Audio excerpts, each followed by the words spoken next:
Brother Engel.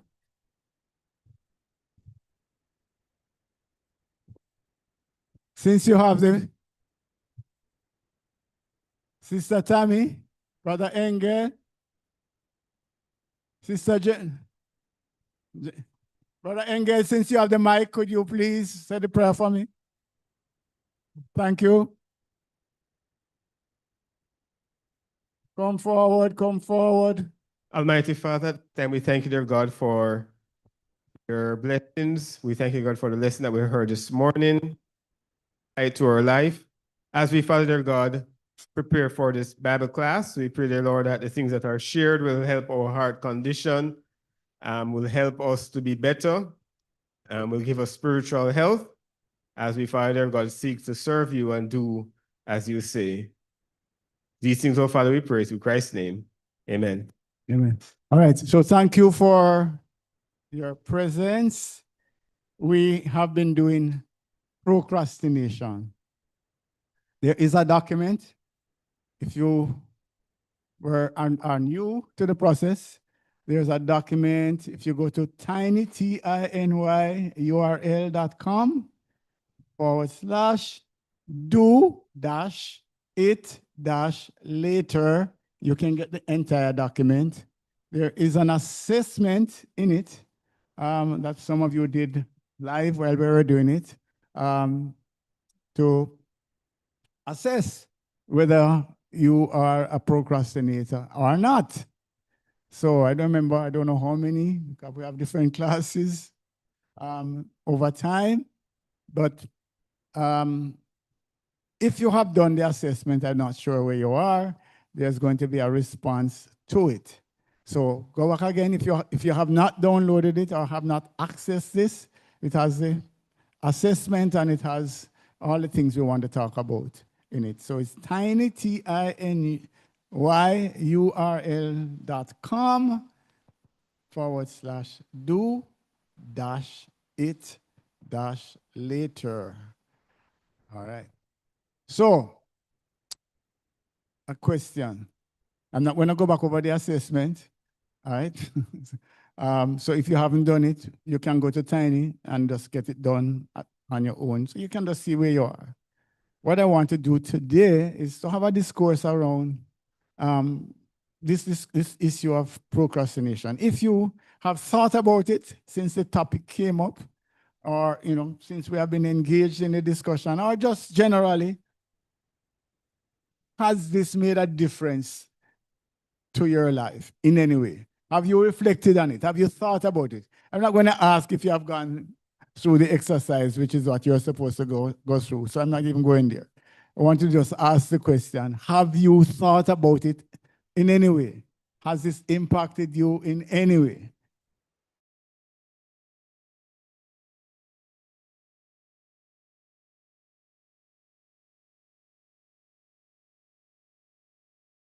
In these heart condition things and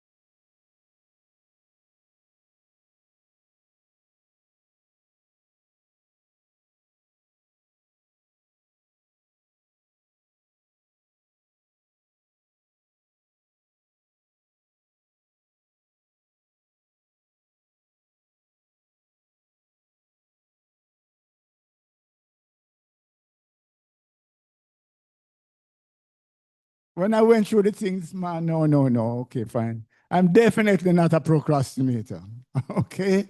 That was what I got when I was going through the thing. And then I started to go through the exercise and the coaching and the understanding and starting to watch myself at work. And then I realized, listen to me, boss man, you could write the book on procrastination because there are so many of the things that are so bad in terms of my activities.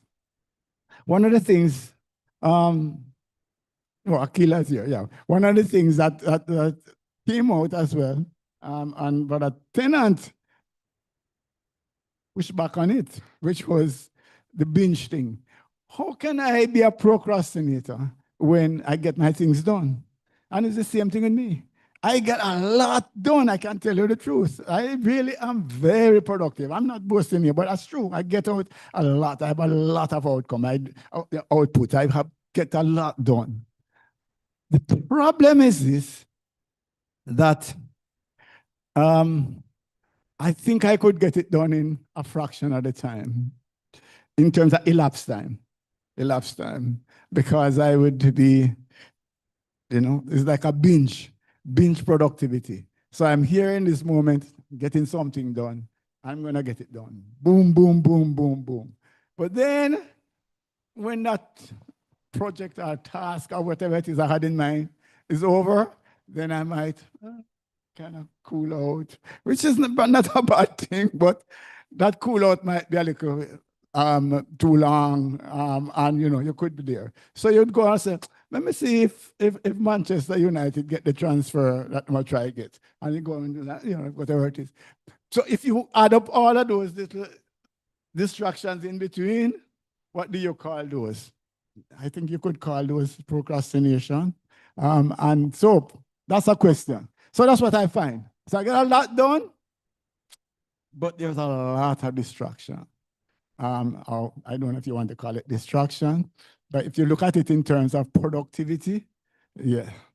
I said to some people that July, is supposed to be a vacation period. That's when a lot of people go on vacation, etc. But I'm saying for me, amazingly, it could be the most productive period. You know why? Because the NBA finished. There is no EPL, no football.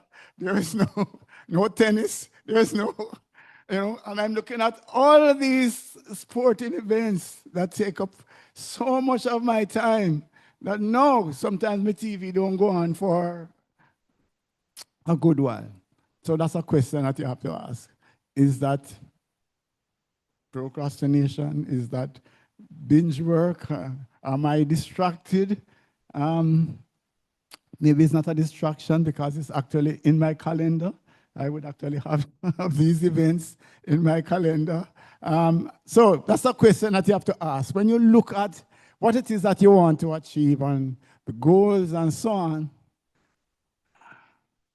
are you, and this is the ultimate question, am I doing the most important thing at this point in time? That is supposed to be the ultimate test for procrastination. Am I doing the most important thing at this point in time? And that's really the test. At any given point in time, you should be doing the most important thing. And one way that we will see that people are procrastinating is they're doing something else. They get distracted by doing something more pleasant, less taxing, whatever it is, less challenging to them, instead of doing what it is that they're supposed to do. They don't regard that as procrastination because they're very busy. But in truth and in fact, if you look at procrastination in the way that we are looking at it, which is that we should be doing the most important thing at every given point in time. That means, for example, when we're supposed to be resting, that is the most important thing. We shouldn't be fiddling around on social media.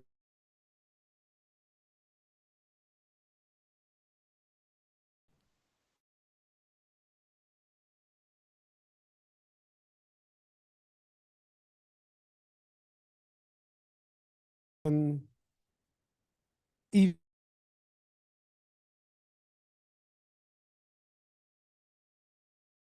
being the most important thing at that point in time for me, but in truth and in fact, in the grand scheme of things, it is really not the most important thing. So is that, what does, I don't know, maybe I should ask the question, what does that look like when I say the most important thing?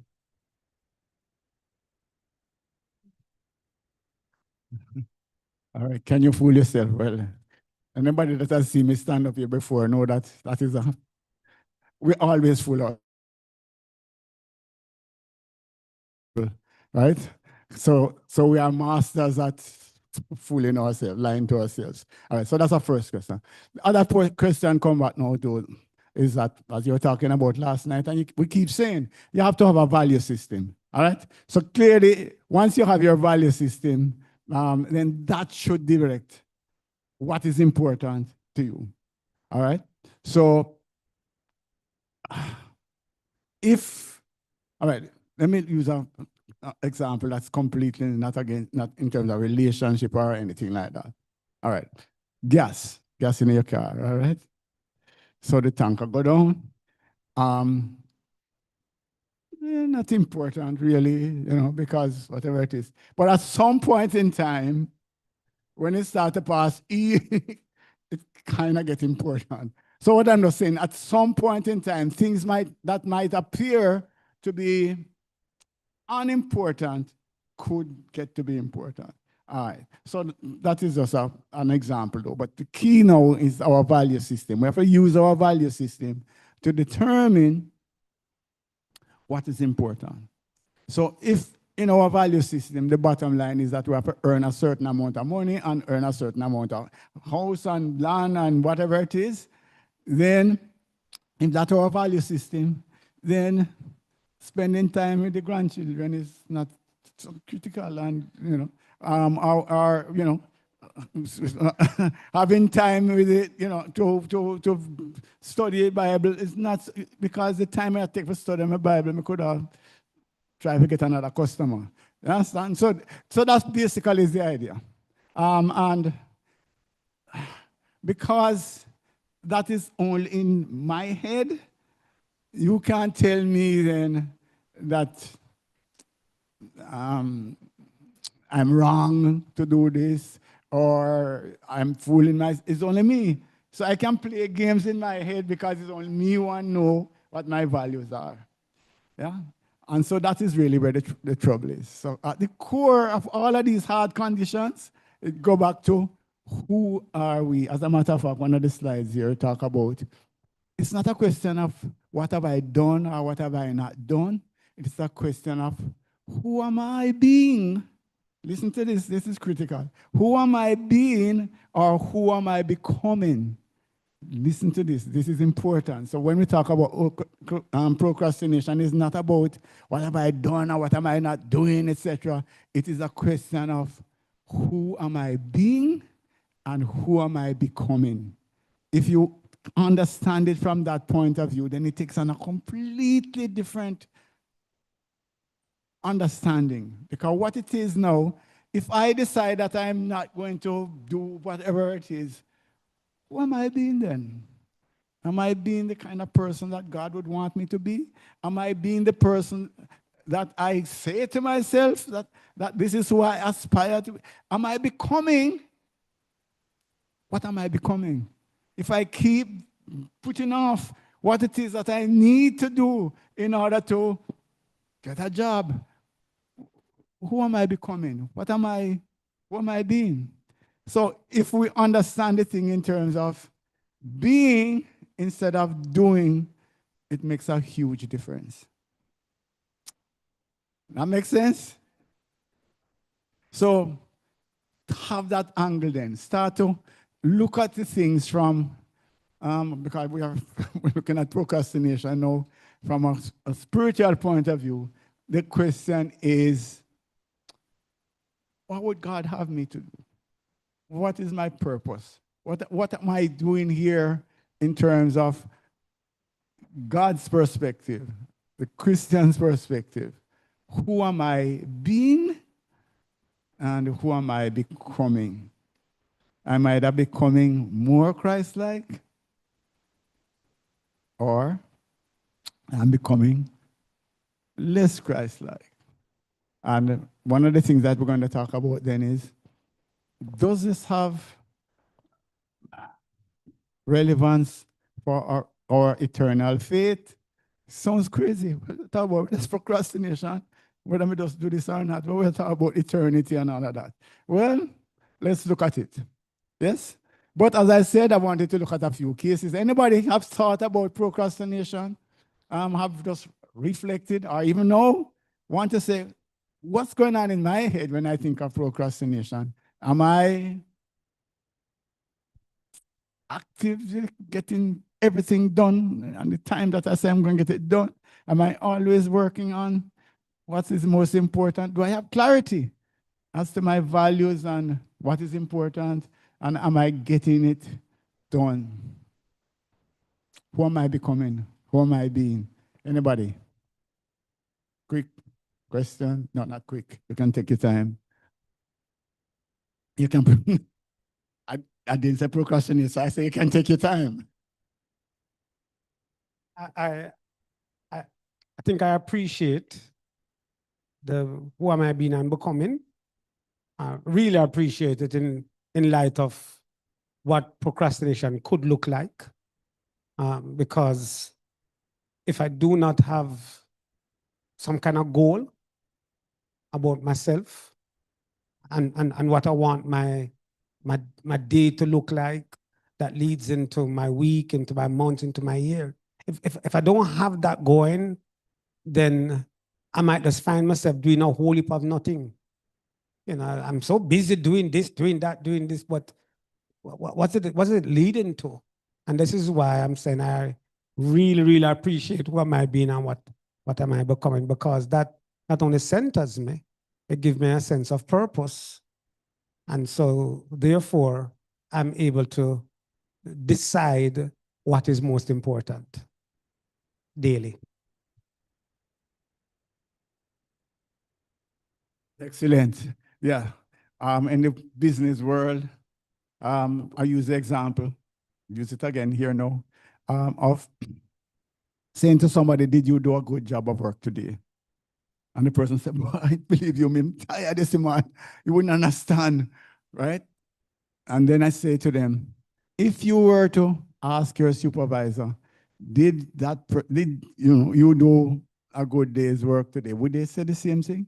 In other words, did the work that you were doing almost till you drop down align with the goals? Did it move the company's objective forward? Did we move closer to what it is that we want to do? And that's the whole question of alignment. Are we busy doing things that are not necessarily aligned with our values, with our goals, with our aspirations? That's the thing.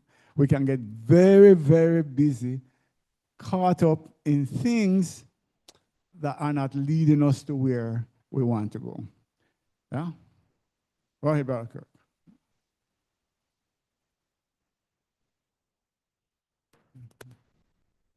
Yeah, you have shared the concept before, it's not about the to-do list, but who am I being, etc. And I've really buy into it, as Andre was saying. I've actually even shared with my son. He was going through some rough times, and there are times when we have our head down, just getting all the busyness of life, happening and meeting the deadlines, that when we finally lift our heads up and take a stock, we are far off course where we really wanted to go or where we should have been. So it's very important, as I said, to have a value system. It's very important to know where you're going, where you want to get there, and what takes you there, so that you make informed decisions and not just end up wherever the wind blows. Thank you, sir. All right, let me just make a point, a key point. All right. Is that we have to live with ourselves, right? And living with ourselves, I don't know if you have these people that walk up and down in your head and talk to you. You have, anybody have them? You don't have people that talk to you in your head? Okay. And that's make me some feel so bad. Okay. All right. So you have people that talk to you in your head, brother? You have people that walk up and down and talk to you in your head? Do you have anybody walking up and down and talking in your head? No? Okay, it's different.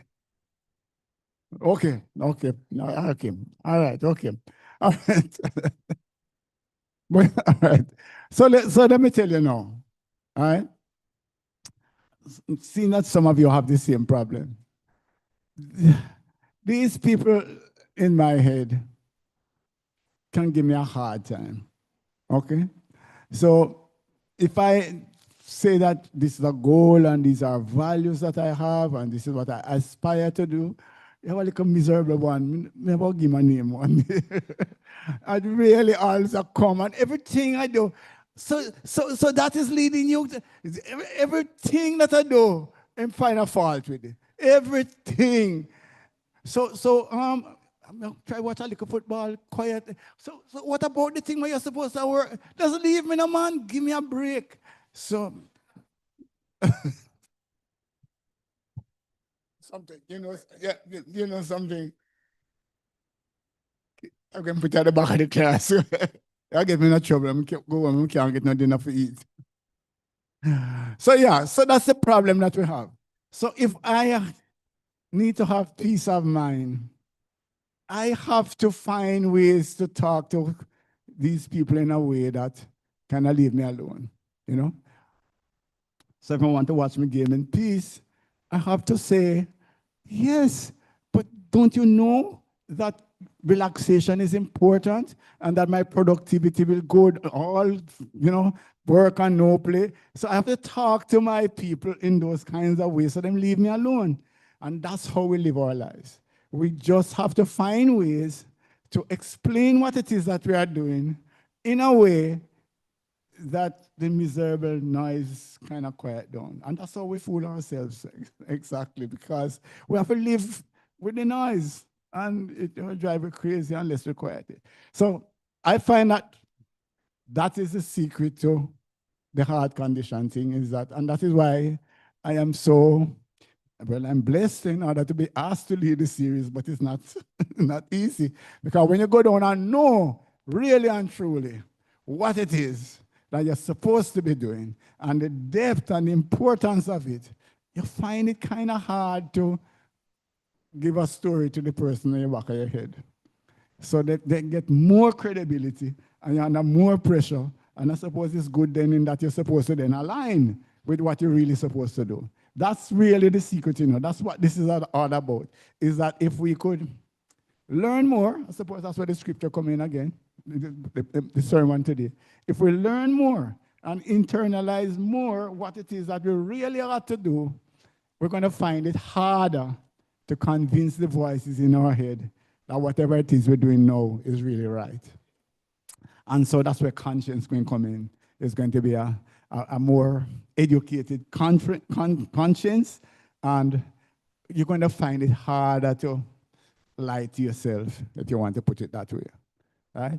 So you just know that, unless you're just blatant, and some of what we're going to talk about is that you're just blatant to say, listen to me. I know that I'm not supposed to be doing this right now, but I really can't bother. I just want to do this. Can I just get a break and just do this? And don't leave me alone for a while? Maybe. But sometimes I don't think that we are brave enough to do that, especially if it comes to things eternal and important, and so you have to kneel down and pray to God about this.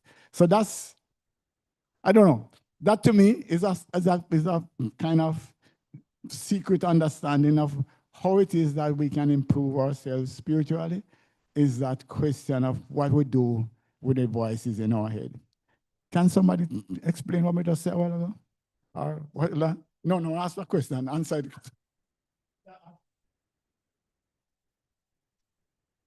I guess I was going to say something close to them, right? Is living the lie or acknowledging it. Which one is better?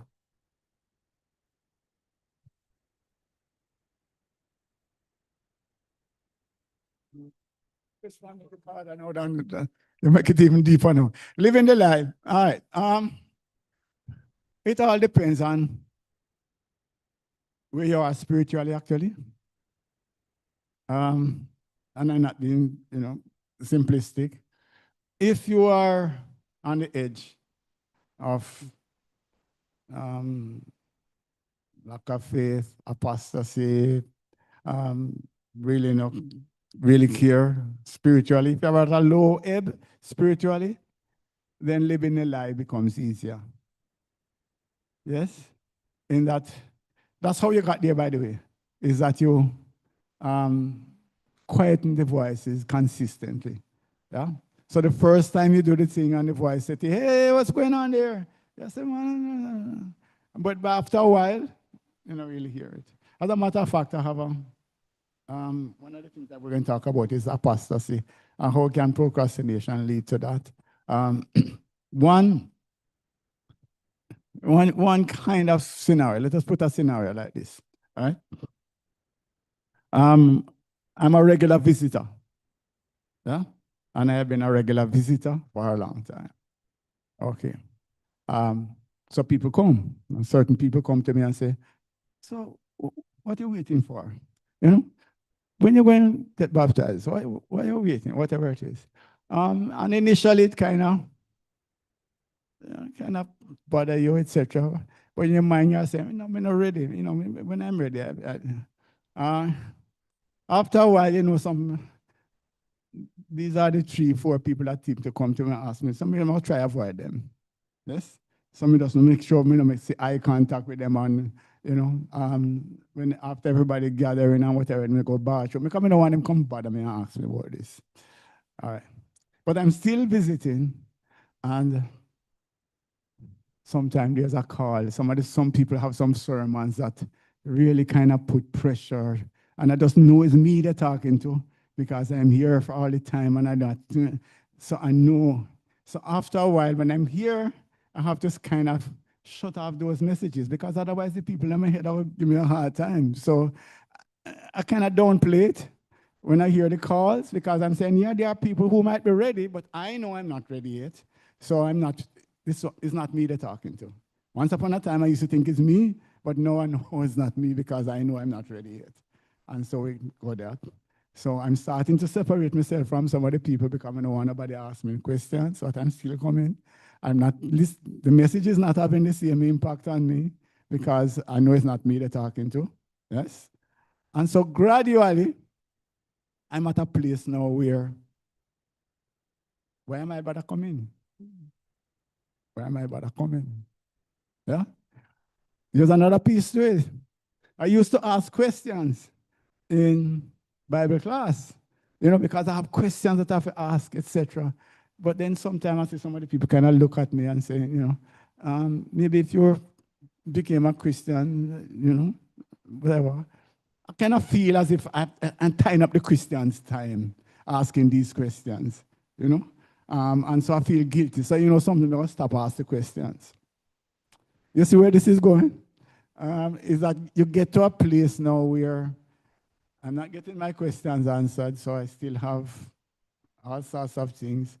I'm not bonding with the people because I don't want them to ask me when, you know, I'm not, the sermon's not, can you see that as a pathway to eventually say we can bother?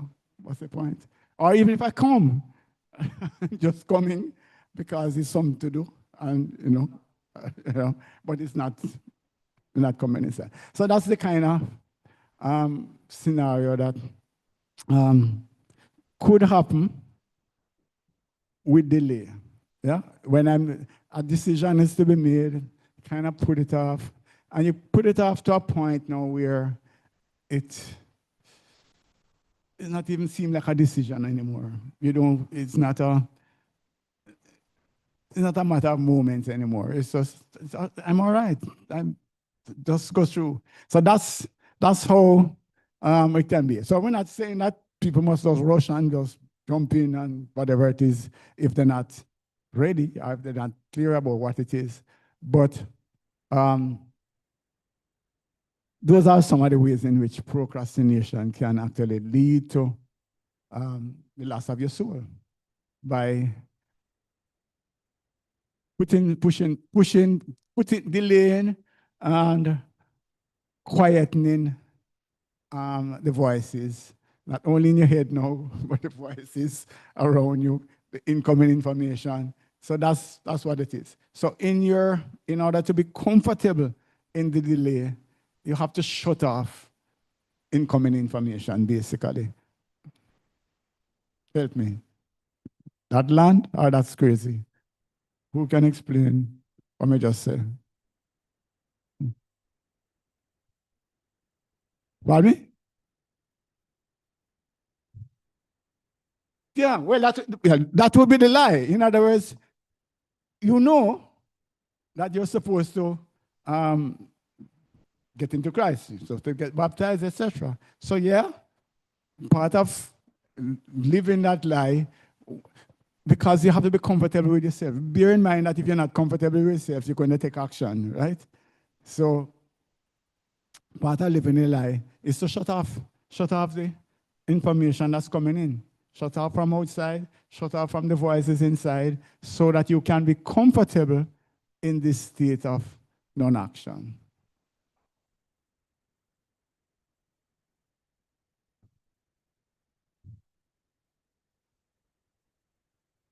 Okay? That's an action that you have taken. All right, so let us decide, say, okay, fine. And some people do that. So listen to me. Okay, I'm not ready to become a Christian. And as a matter of fact, I'm done with this thing. So rather than go and have this contention around me, I'm just not going to go back. So that's what it is. So that people just visit for a while, and then after a while, them just stop. That is the decision. That, okay, fine. I might go to hell, whatever it is, but I'm not going to take the chance. Whatever the reason I have for not getting baptized, that's it. So that's the decision. It's a decision then that's taken.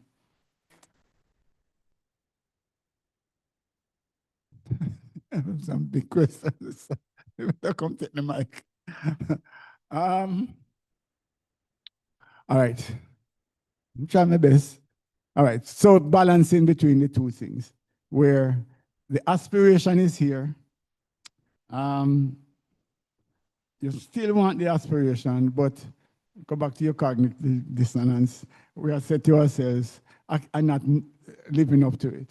All right. So that is where we still are now in the battle of the brain, where we actually now are actively engaged in convincing the negative voices, or the voice, well, I don't know if you want to call them negative, the contrary voices. That's where we are. So when you're trying to live in the two worlds, that's what you're doing. So when let us say that we are in habitual sin, right?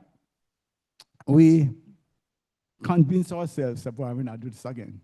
And we tell everybody in our heads that, we really are serious about this, this is definitely the last time, Man, trust me, believe you me. So that is part of it. So that when we are so genuine in that convincing of the voices in our head, that when we kneel down to pray, we have a clear conscience. We say to God, we really try. In other words, it's not just a mouth water. Well, I'm sorry for, we do this. So we really, when we kneel down, we have clear conscience, because I've done my best, because that's what we have told the people in our heads long time, that no, me definite, believe you me. I mean, no, but it can never happen to me again. And we are so convincing to the voices in our head that when we go to God, we have a clear conscience. We can't, God, you wouldn't understand, the extent to which I have tried. And we can pray earnestly then for support from the Holy Spirit, all of that in a genuine way, until in 2 months' time, and go back through the same thing, and so on. And I'm, not being frivolous around this. This is genuinely what is happening to us, is that there is a struggle between the contending forces, and the desire, well, that's what it is, as conceived. So the desire is stronger than the aspiration. That makes sense? Yeah, the pull of the desire is more powerful than the aspirations, who I'd like to become. Yeah? So who I am being in terms of taking this action is more powerful than the desire to who I want to become. And so the becoming gets pushed back while I am living in the being. Man, this is tough stuff. I'm going to live after this now. Right, so yeah, so, yeah. Let me unpack that a little bit. That's really is where it's at. So the question that Andre about to ask, which I can't answer, is, so how do I get my being, who am I being now, to become who I want to be? How do I make that transition from my being to my becoming? I don't know. There's a lot of questions around that. I'm just talking generally, not necessarily just procrastination, but one of the things would be fear, F-E-A-R, fear, right? That I understand that my being has consequences that are frightful. And those frightful consequences should be so frightful that it overcomes the way that I'm being. All right, let me use an example. No chats. Okay, no one chat. Smoking. All right. Smoking. If you read up the package, everywhere it goes, it says smoking is dangerous for your health and whatever it is. But I get it's a habit, and I'm into the smoking and whatever it is. One day, you're coughing, whatever it is. You go to the doctor, and they get an X-ray, and they put up the thing, and all you can see is black. And the doctor says to you, well, I think you can continue to be calm and have the smoking thing going on. But in the meantime, I suggest that you call Maddens and, call book your plot, because it won't be long. So enjoy it, Maybe you're smoking 1 pack a day now, smoke 2 now because you only have a short time, And so that could inspire you to stop. That's what I'm saying. Some of the consequences need to be so drastic that you are saying, boss, whatever. Yeah. I would suggest that if we lived in Ananias and Sapphira time and those kind of times, some of the things that we do, we wouldn't do. Because the idea that, see the man them who just carry out your husband, I come for you now. If I am sitting in that congregation, you think me I go outside, go thief somebody money or murder somebody? No way. No way. That instant thing. So that's the idea, right? So some of the things that we could do then is to look at who we are being and to look at the potential consequences. Yes? Let us say, for example, if I go to a place that I shouldn't be, suppose I should die in this place. Would I really want that to be out there? To say, well, look, well, there was a shooting at whatever it is, Body House, and Brother Andre and Linkisi was shot there. Where was it? Which congregation was he at? No. Where am I doing that? Oh, he went to witness and to preach to those people because those people wouldn't get the message. I don't think that's what people will think. Yes? So that's the whole idea. The whole idea is that you have to think of who you are becoming then. Yeah? If you continue on this track, this is who you will become. So therefore you need to stop, because at the end of the day, you don't want to become that. Good? Love. You have to explain that one then. I mean, I can understand. Yeah, I suppose. Yes. Would you like to give me an example? Yeah, man, go on. Yeah, man, go on. So sometimes when we pledge our undying love to anybody or anything like that, then these are the sacrifices we're prepared to make. And it's a no-brainer. I think you love your children or whatever. I'm just saying, and you just say, hey, I wasn't like this, but now that oftentimes I hear folks saying, boy, I used to be careless with my life, but now that I have a child, now that I have a son, now that I'm a father, then I'm going to, become somebody different. That's what I mean by it. That's a good one. Excellent point. And you hear it all the time with people who, whether it is, tend to, because they are the ones being interviewed. Sports people are entertainers, and they say, boy, if I'm going to get the little one, whatever it is a different, the whole perspective change. So yeah, as I agree with you, that the question is, yeah, the question then is, as I say, who are you becoming, and do you want to become that?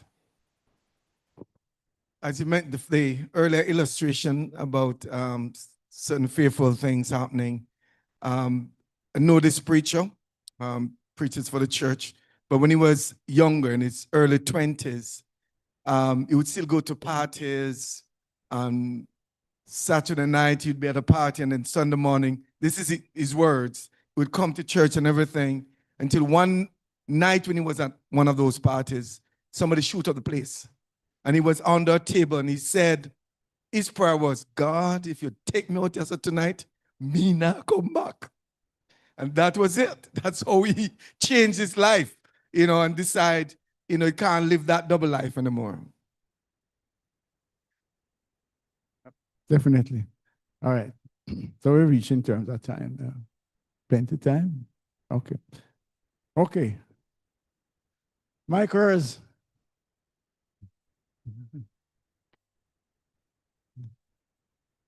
Sir Smith,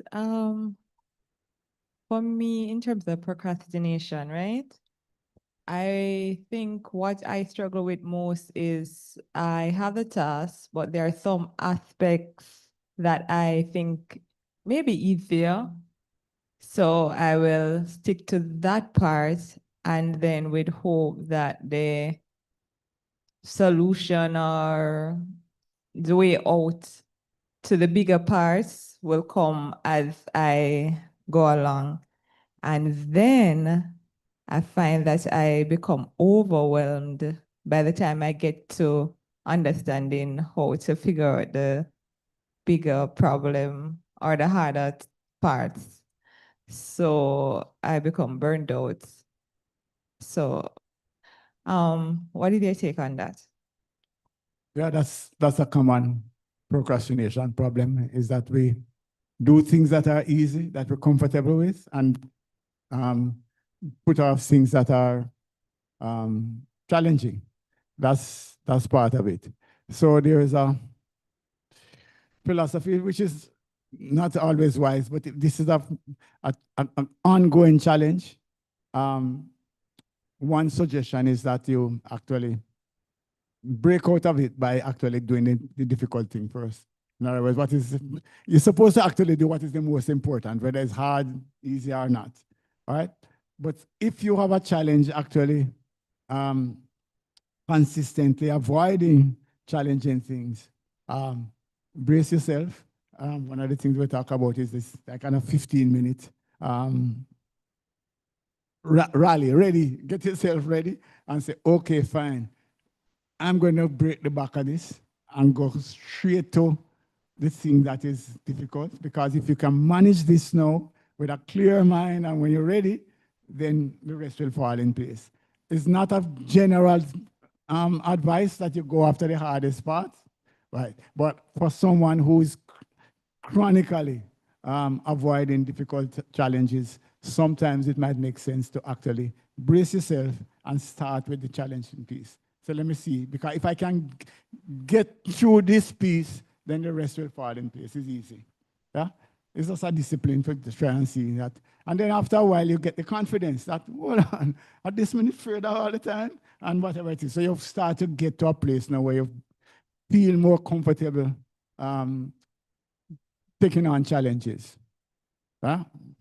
But bear in mind, it's not a rule of things now that said that you must do the most difficult thing first. That's not generally what is recommended in terms of productivity. It's supposed to do the most important thing at any given point in time, whether that is rest, relaxation, hard work or not. All right, let me use some of the stuff that I have. Does anybody have anything else to share? Okay, so I want to look at, this is what we have been talking about, the being instead of doing. Some examples would be Proverbs 14 and verse 23. One of my favorite passages now that I have in my memory.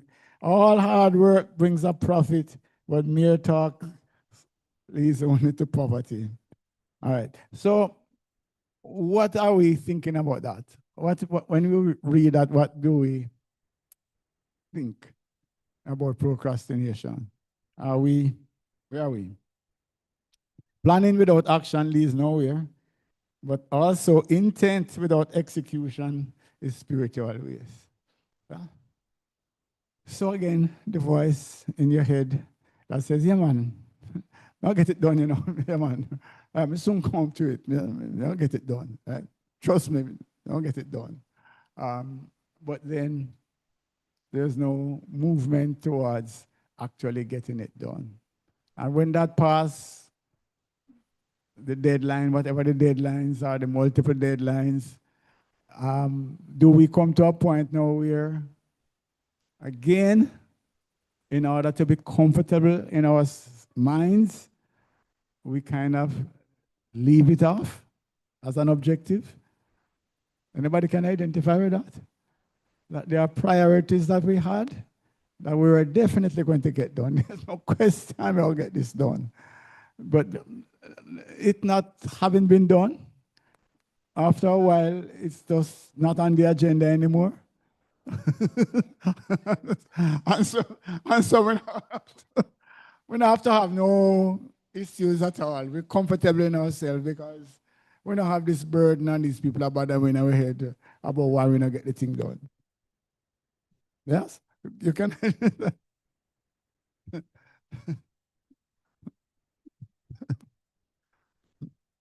I can relate. I have things to do every day that pops up Yes. on my computer. Yeah. And I said, boy, this list look very long. And then after a while, I realized that some of the things, I don't remember why I wrote it down in the first place. And I said, you know what? You're coming off today.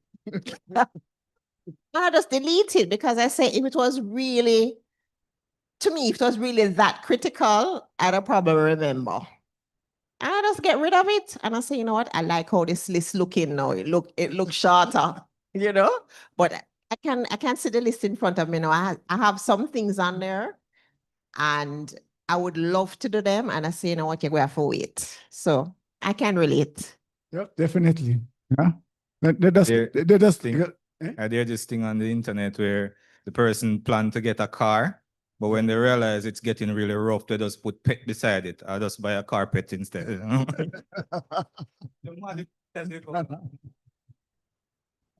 That's good. Yeah, but that's the whole idea. The thing is that you just kind of push it down the list until you push it off the list. And you can live in peace with yourself. You don't have to have these noisy people in the back of your head. Yes? All right, so that's one of them. Whenever the people are ready. The Israelites, this is what I believe you mean. Huh? Every time we look at this story, we kind of shake our heads at these people. And today, though, I want us to look at ourselves through that mirror. So here are the people now. bear in mind, they mean a whole heap of problems, right? They go to find themselves end up in Egypt, go through slavery, whatever it is. Finally, they were moved from slavery. Sea before them, galloping horses, an army behind them, death for sure. You go through all of that. And yet still, not very long afterwards, there is a man, why you carry me out of kill me? Why anybody does make them kill me in Egypt? And what happened to the food and what happened to the... And eventually, they are there wandering around. Even when they come closer to go and get the promised land, the argument have to be, go on, what not do? So we send the spies come back, everything is wonderful. Boy, some of them come and say, boy, we look like grasshopper, so no, we're not ready. It's just an amazing story. But are we in a position where there is something that we ought to do? God has delivered us. God has shown us over time through his blessings that we are taken care of. But yet still, man, the rent money short, or whatever it is. Or we supposed to apply for a job, I'm not sure about my qualification. Whatever it is that we have to do, we find the same kinds of excuses that the Israelites use. Yeah? Yeah, man. Another question, another question. Didn't the Israelites know, though, at some stage that they were just going around in circles? Yeah, I know they didn't, but I'm just saying. My reading doesn't give me the impression that they knew. I don't think they knew. Well, I'm not sure. It was killing them off.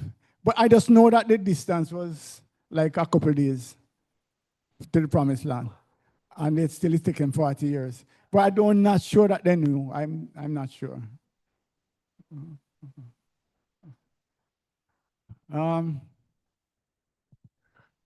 Yeah, I don't know. I think it's the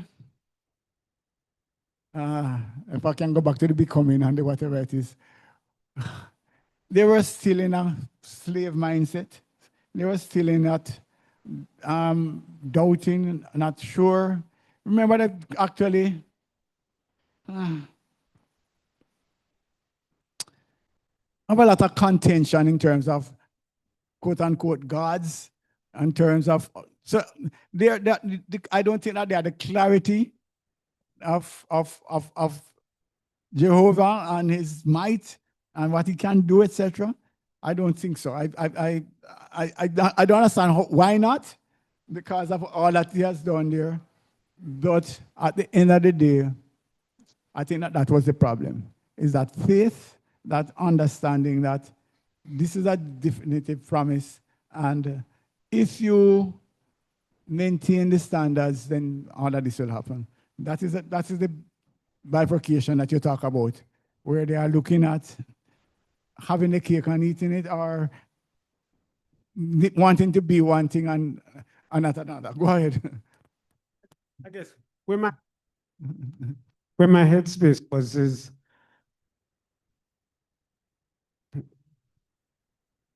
can we do the same thing to where we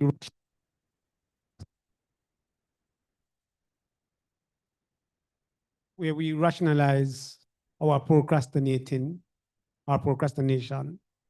and we become okay with going around in circles because we're not really achieving anything or going anywhere, but that has become our new normal almost. I guess that's what I meant when I said, couldn't they, at some stage, didn't they realize they were going in circles and come to their senses and say, no, man, we need to do something about this?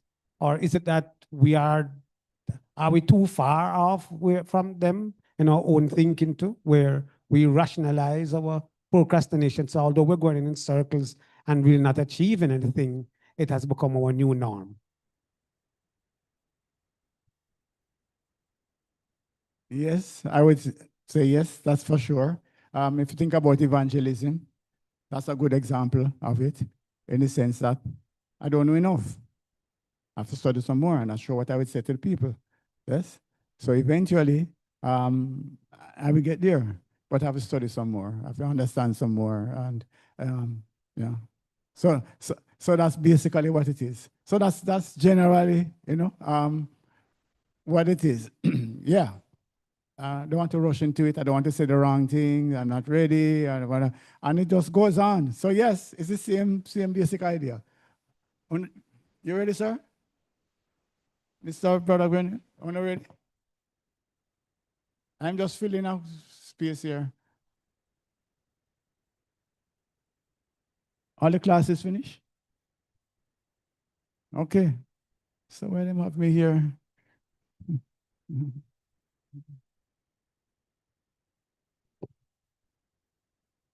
All right. So Kali, you had what, the teenagers class or what class was here? The fundamentals? Anyone from the fundamentals? Okay. Good man. So the teenagers class is coming now.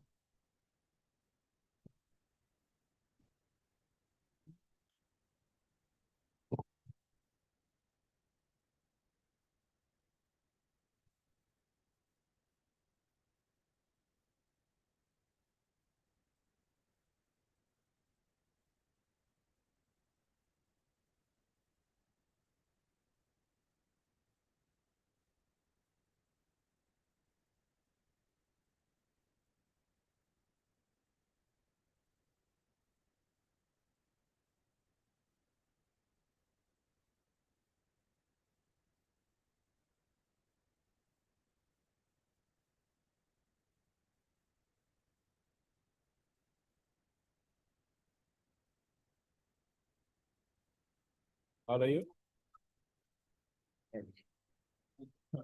Yeah. The transmitter is at the back. Oh, no problem. Chips and no. They're in the middle or the back. It works. For the transmitter at the back.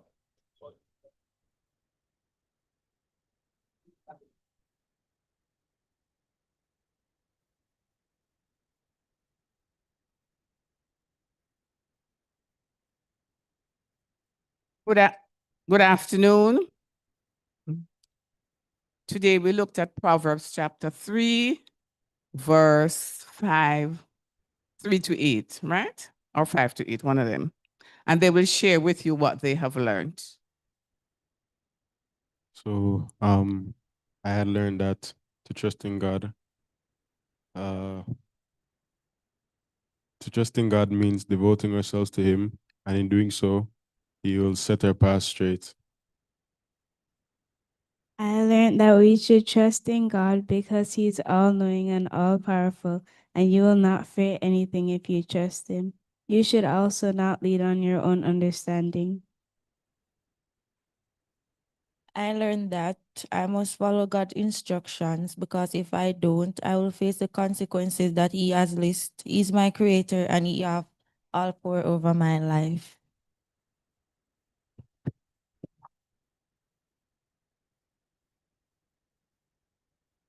All right. All right. So there was no this class. So it's just here alone. Anyone from fundamental? Kali, I thought Kali said they didn't have anyone. No one. Okay. So the wrap up for this class. The person for the wrap up for this class.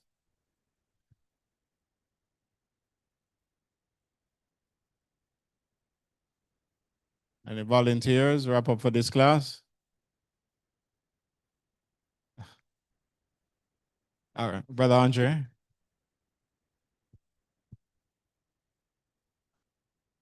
was trying to get Crystal to come up here, and she said, but she's in the wrong colors. That's why she's not coming. I'm sorry, I should not. I could behave myself. Stop being out of order. Today we looked at procrastination, and one of the main things that that we spoke about, or we highlighted, I should say, one of, is who am I becoming? Who am I being and becoming as it relates to procrastination? And unless we have a goal as to who am I becoming and who am I being, then really and truly we won't be deliberate about what is most important. And so it is important for us to do the most important thing now, because it identifies especially who am I becoming and who am I being.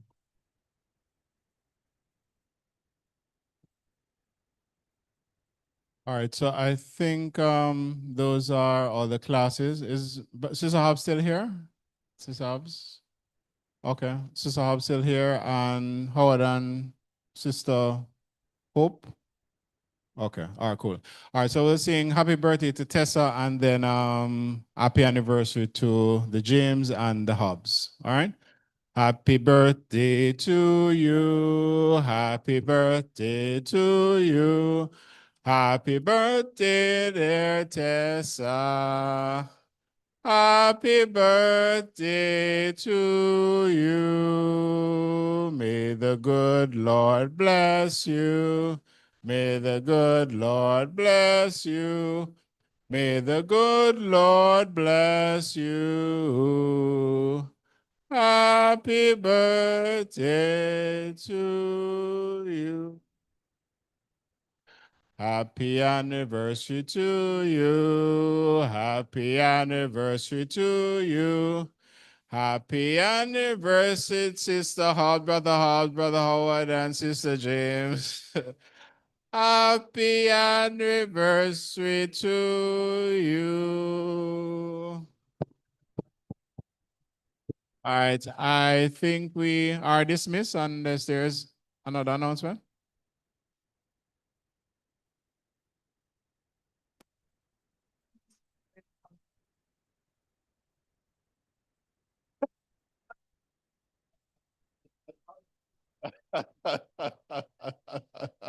Once a year is good for me. All right. I think we're dismissed at this time. Oh, the interviews. All right. Just quickly, this is probably a little bit fast for us as well, but a representative from the Observer is here, a reporter, interviewing some of our members. And the reason for this, let me just give you a quick background on this. There's a sort of, trying to find a word, but the society is seeing young people moving away from churches. And this young lady decides she wants to find some group where young people still involved in the church, young people are excited about being Christians. And as a result, she is here to interview some of our young people, to look at our mentorship program, and then hopefully something will be published in the newspaper. However, after we after we look at it and endorse it. So we just don't want anything go out there without we first seen it. But as much as you can cooperate and give them some information that it should be used. And remember, it's about the glory of God, not even about St. Andrew. It's about influencing young people to want to become Christian because they see other young people who are living for God. All right? Thank you very much.